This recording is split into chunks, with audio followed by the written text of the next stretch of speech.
Good morning, good afternoon, good evening, wherever and whenever you might be listening to this podcast. So, I want to welcome you specially. My name is Arise Michael Godfrey. Oh, what a delight! I'm so glad and I'm pumped up to be welcoming you back to the weekly podcast on the priceless value of education. This podcast is dedicated specifically to the global community of educators, teachers, students, educational administrators, and all stakeholders involved in the educational sector. All right. And right in this podcast, our discussions are always centered on, pressing issues around the priceless value of education. Last month, our discussion was anchored on answering, um, one of the most frequent questions around the primary level of education, and that is what is primary about primary education. And I did explain that that was an attempt to help us understand the importance of primary level of education. Well, you can download all the four-part series of that very podcast on YouTube, on Spotify, or on Audio Mac.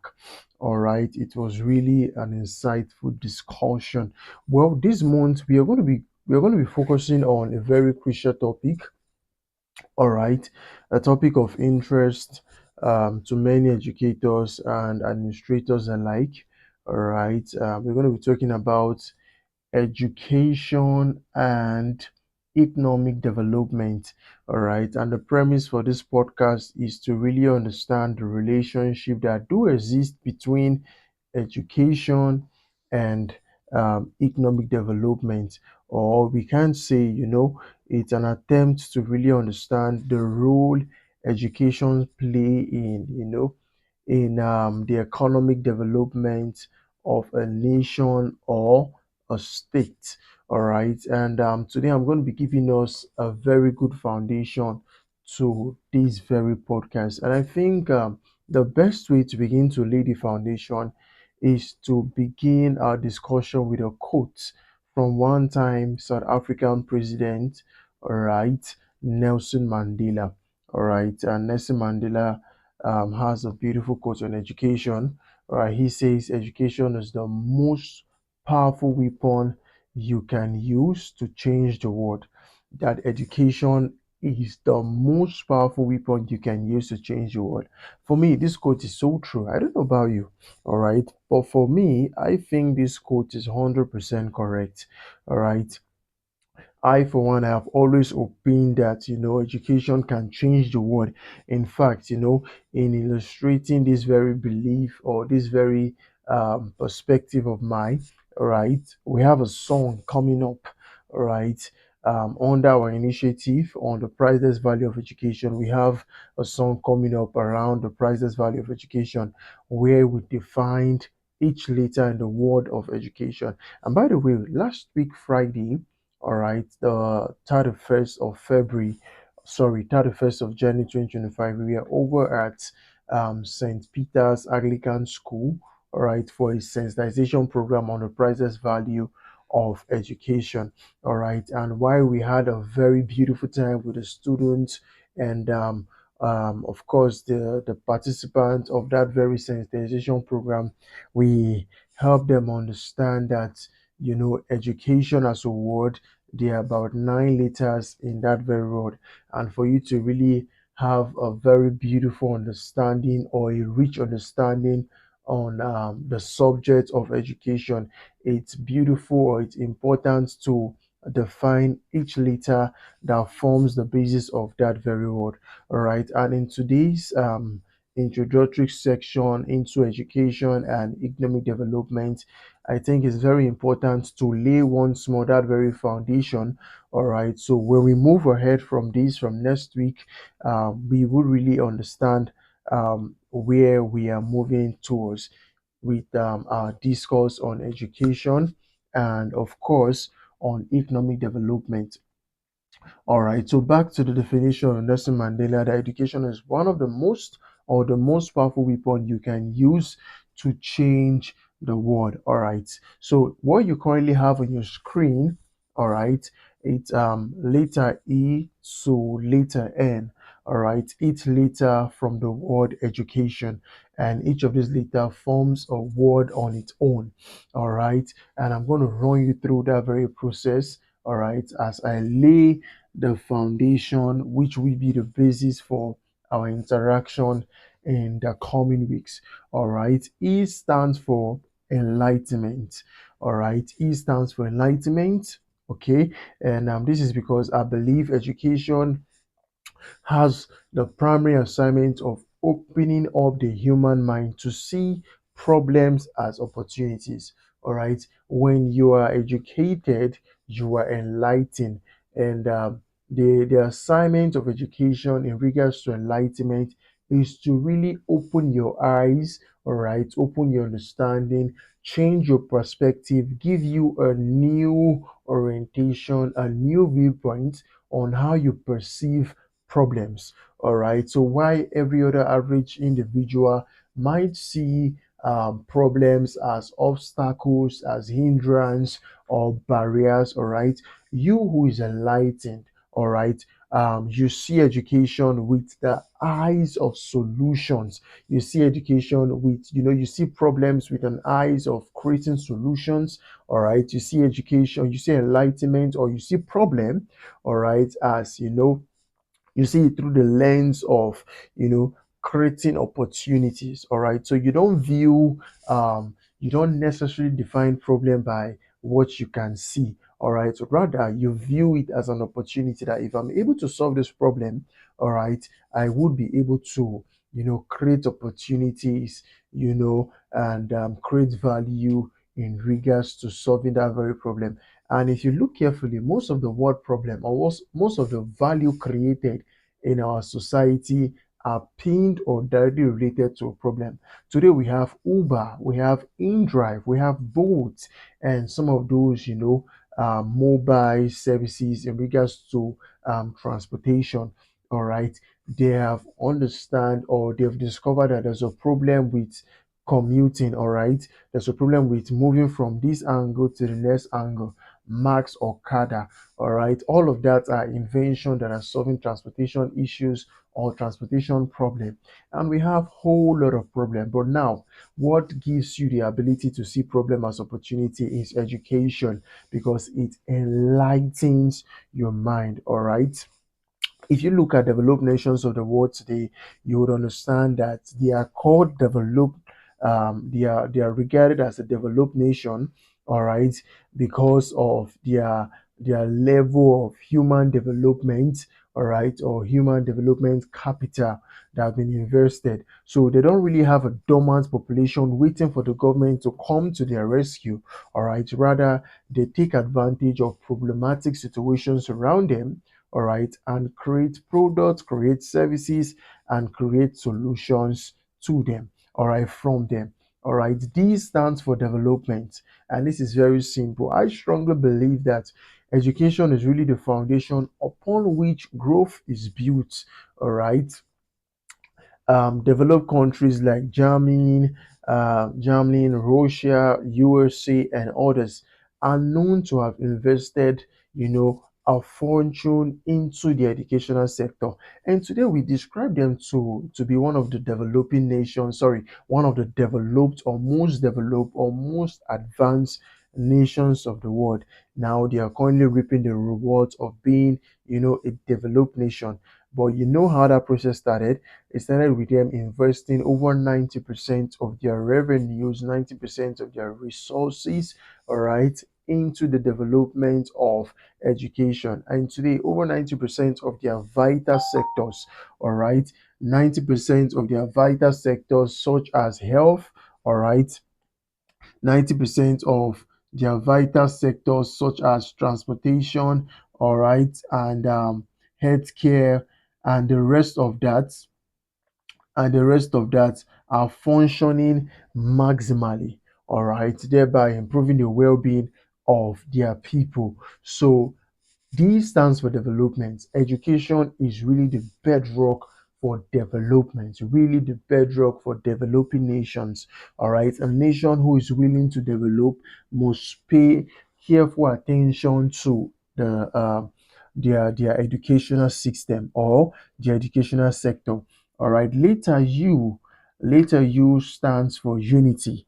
All right. And now this is what I strongly believe. While we were at St. Peter's Anglican School, all right, last week we broke the students into subgroups, about 9 groups, and each one of the groups were taxed with one of these letters, all right, the 9 letters that forms this very word education. So we gave them that assignment. We told them U stands for unity, and we told them, what can you think, what do you think education can do, all right, in regards to unity? How do you think education can bring peace between Mr. A and Mr. B, who might be having a dispute, or who might be having a conflict, or this nation against the other nation?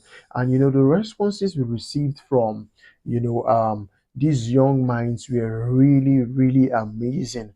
Really, really amazing. And this is true because education can bring peace to warring nations. All right. This is what I believe.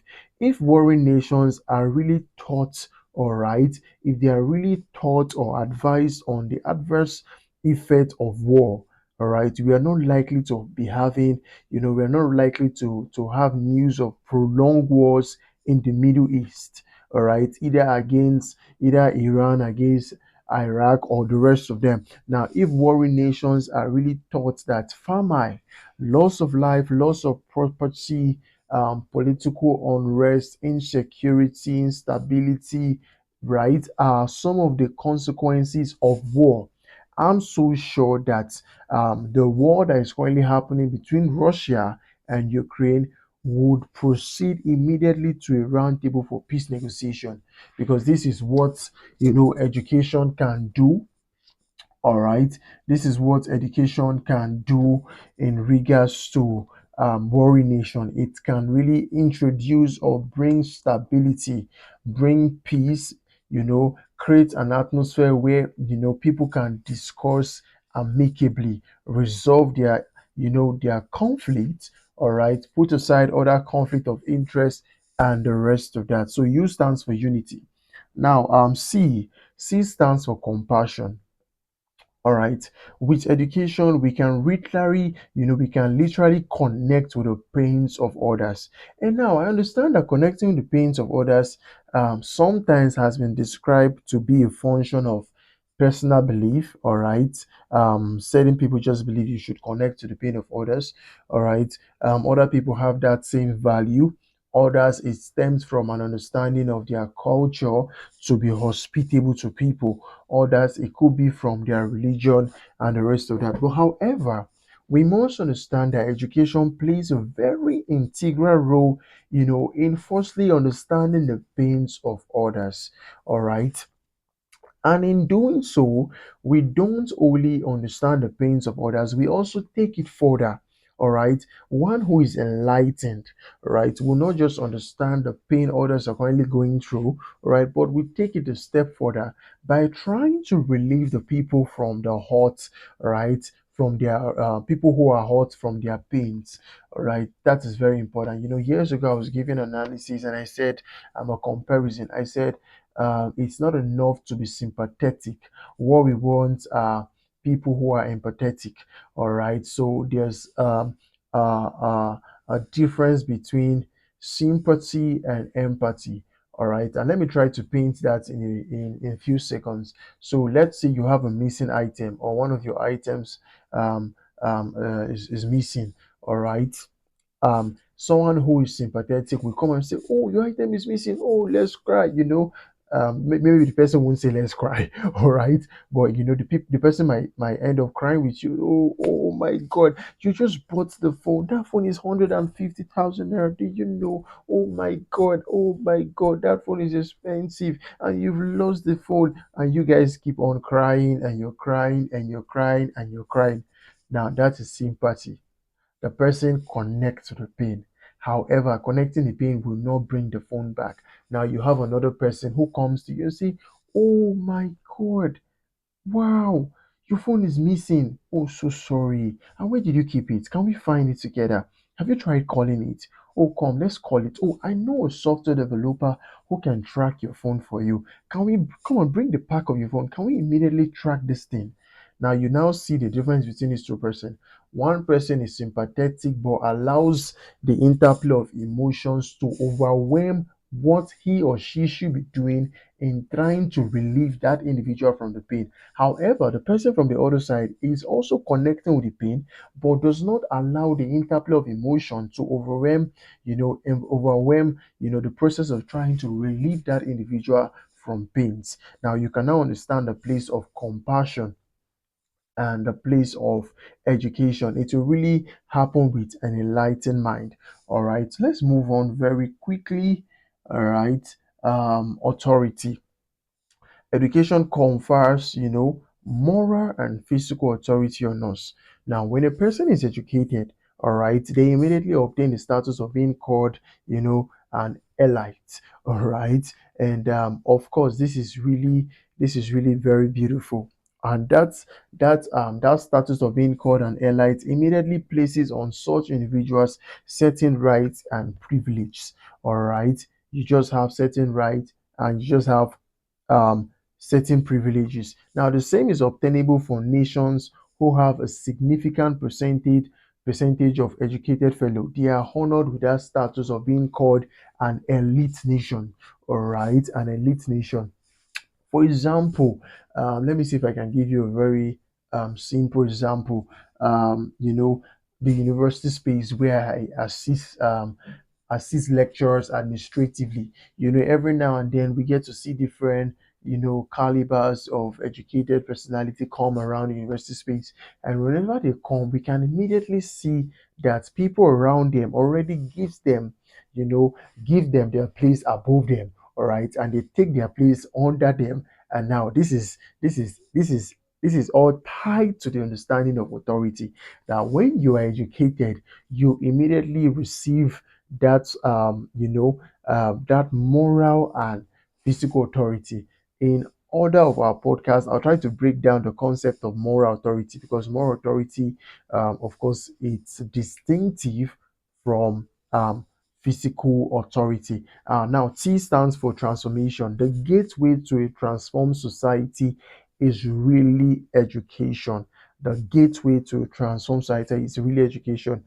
But for education, all right, the Republic of China, South Korea, and other developed nations of the world would not be experiencing the heightened level of transformation they are currently enjoying, because it's literally impossible to bring in or to usher in transformation in a society that is not enlightened, in a society that is not lead, whose educational system is not functioning, all right, or in a society that is not developed, a society that is not unified, or a society that is not driven by the pains of her people. Transformation will not find expression in such society. All right. So education really unlock their abilities to, transforming their world in practical ways. All right. You visit Dubai, you'll be so thrilled to understand that one of the most fastest means of transportation is not just flight, all right, so to say, it's not the airplane, but rather it's the trainway system. It's been built that it's so fast, almost as fast as what we will have with the traditional or the conventional means of transportation. All right, and that came through transformation. That came through transformation. All right, let's move very quickly.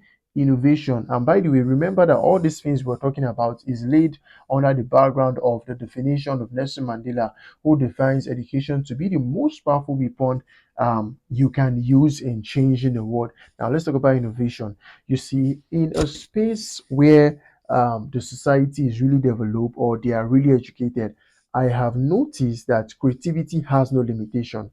All right, creativity has no limitation in an educated space or in an educated world. All right, there's no roadblock to how far the mind of a man can think in terms of creating witty innovation or witty invention within a system that allows creativity to find expression. All right, the world and people will always celebrate The world and the people we always celebrate today are all product of unlimited ability to think, not just in but also outside of the box. All right, outside of the box, and that is a function of education. All right, because education really tells you everybody can thrive. All right, everybody can thrive, everybody can bring in new product, new services, new idea. And this is what is currently happening in places like Silicon Valley. All right, in America, Silicon Valley houses one of the greatest innovation that mankind has ever known. All right, it all happened in Silicon Valley. People are collaborating, people are in partnership, building this product to solve that problem, building the next product to solve the other problem. All right, there's no limit to their creativity, there's no limit to their innovation, there's no limit to their witty invention. All right, and that is so beautiful, and that is likened to the priceless value of education. Now, opportunity is also one of those things we must consider. O stands for opportunity. Endless streams of opportunity are made possible with education. All right, with education. All right. Now, opportunities within the sectors of respective countries are opened up with innovation and transformation when educations, when the priceless value of education is embraced. All right, it's easy to create opportunities. It's easy to create opportunities in sectors like health. It's easy to create opportunities in educational sector. It's easy to create opportunities in banking sector, agricultural sector, hospitality sector, and the rest of those sectors. Why? Because this society has seen, embraced, and they are currently upholding the priceless value of education. And now the last is letter N, which is nobility. Education instill in each one of us moral values and characters. All right. If you find a culture where people are well behaved, where people are well composed, where people are well reserved, I can assure you that you found a society that sees nobility as a virtue. All right. And that virtue in itself is one of the hallmark of an enlightened society who understands the priceless value of education. If you also find yourself in a situation or in a society where people behave arrogantly, people behave in an uncivilized manner, people behave with so much hostility, so much aggression and aggressiveness, you can already tell that nobility is not a culture here. And that is already a sign that these people have now come to understand or even embrace the priceless value that is connected to education. All right. And now, when I go through all of this, no wonder some of the definition of education. All right, no wonder some authorities has really taken out their time to define education in a very, very interesting manner. All right, in a very, very interesting manner. And I just want to walk you through or run you through some of the definition as we go down in building the foundation, for discussing the subject of education and economic development. All right. Let me take the first definition there. Some define education as that which fits a man or a human to perform justly, skillfully, and magnanimously. All right, magnanimously. Sorry for my pronunciation. I try to make a whole lot of mistakes when I try to talk so fast. All right, and this happen in both private and in the public space. All right, this definition is just trying to help us that education really gives that fit where a man or a woman can perform justly, skillfully in offices, both private and in public spaces. All right, either in times of peace or either in times of war. Meaning, this definition implies that education is really the training a man needs to be effective, to be an effective and a functional member of his community in accordance with its approval norms and value in both peace and war. I love the definition from the political scientist. In politics, education is seen as an instrument for political enlightenment. Back to the subject of enlightenment. All right, it's seen as as an instrument for political enlightenment and emancipation. Now, Jefferson of the United States of America once said that any nation which expects, to be ignorant and be free expects that which can never be. All right. What that means is that as a nation, you want to be ignorant and you want to be free. You are expecting something that can never happen.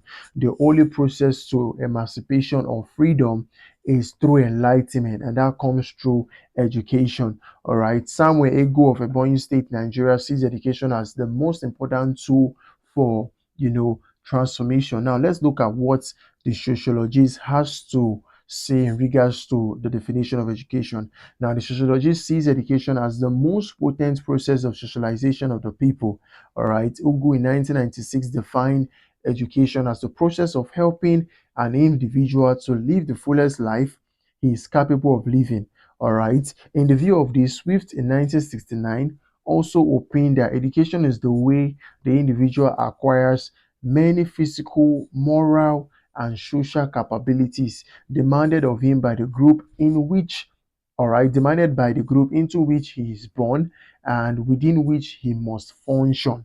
Now, this definition implies that education is all that goes on in a society that involves teaching and learning, meaning, an individual is born into a society, and now that individual has, is subjected to the process of learning physical, moral, and social values, all right, to the end that he's able to affect his society where he's born and is able to function effectively in that very society. Now, because I'm a trained educationist, I want to walk you through, one of the most interesting definition, given by Fanfuma in 1977, and he defined education as the aggregate of all the process by which the child or young adult develop his abilities, all right, attitude, and other forms of behavior.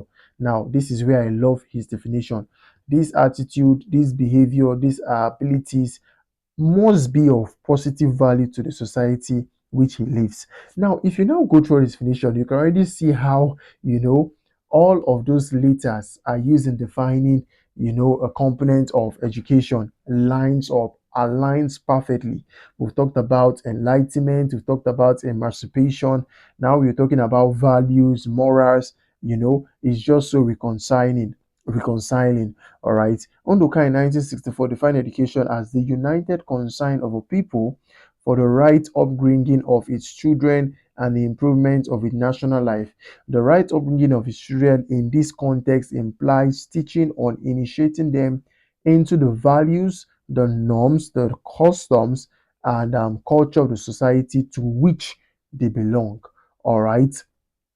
Now, from all of this definition, views, and meaning of education above, one can now summarize that education as a process is a process of developing a person mentally, physically, all right, mentally, physically, and I would even want to add emotionally, society, and spiritually, so that that person can be useful firstly to himself and in extension to others in the community which he lives in. When you embrace the priceless value of education, something is definitely going to happen to you. You begin to experience a modification in behavior, all right, and once you begin to experience that personal transformation, it leads to societal transformation. And I'm going to be explaining all of this in context as we move on to the podcast. How you change the nation is not necessarily by changing the nation. You can't change the whole nation at a go. What you can do is to begin to change, the individuals who reside in that nation. When you begin to transform them, you begin to introduce them into the priceless value of education. Personally, they are transformed. So when we now have 10 transformed people in a society, you are so certain, or you are so sure that in the next coming days you would have hundreds of transformed people, because personal transformation on one person will rub on the next, and it will rub on the next, and it will rub on the next, and before you know, you have a transformed world. All right, so the secret to having a transformed world is through education, and that happens through the process of personal transformation. All right, now from all of this definition, like we said, It happens firstly at the individual level, then grows to the national, um, the national level. Education also involves, like you know, acquisition of knowledge, skills, aptitude, competencies, idea, and culture. Now, as a means of concluding our discussion today, we can now therefore say education plays a great role in the social economic development of every country, because education provides that foundation for development. Now, in our next discussion, we are going to be looking at it in this context. In this context, if you know, education really now plays a role in the economic development, all right, of a country or a nation. We're going to be using a whole lot of case study. I have case study on South Korea. I have case study on Jamaica. I have case study on Seychelles, on Singapore, and a whole lot of countries. It's going to be a long discussion, all right. Even from my perspective, I'm really feeling that we might stay on this very podcast for the next coming month, all right, because it's really a very touchy subject, and I want to do my best in seeing how we can really break down this subject, all right, so we can, have a rich understanding on the role education plays, all right, with respect to economic development. Well, we've come to the end of today's section. All right, this is the first part of our discussion on this weekly podcast on the priceless value of education. All right, if you have question, and I suppose you do, all right, you can write me your question on WhatsApp by sending a message to 07032 300 590. The international dialing code is +234. All right, +234 070 32 300 590. All right, you can download all of these podcasts on Spotify, on YouTube, on LinkedIn, Facebook, AudioMac, and all of those platforms. All right, you can also write to me.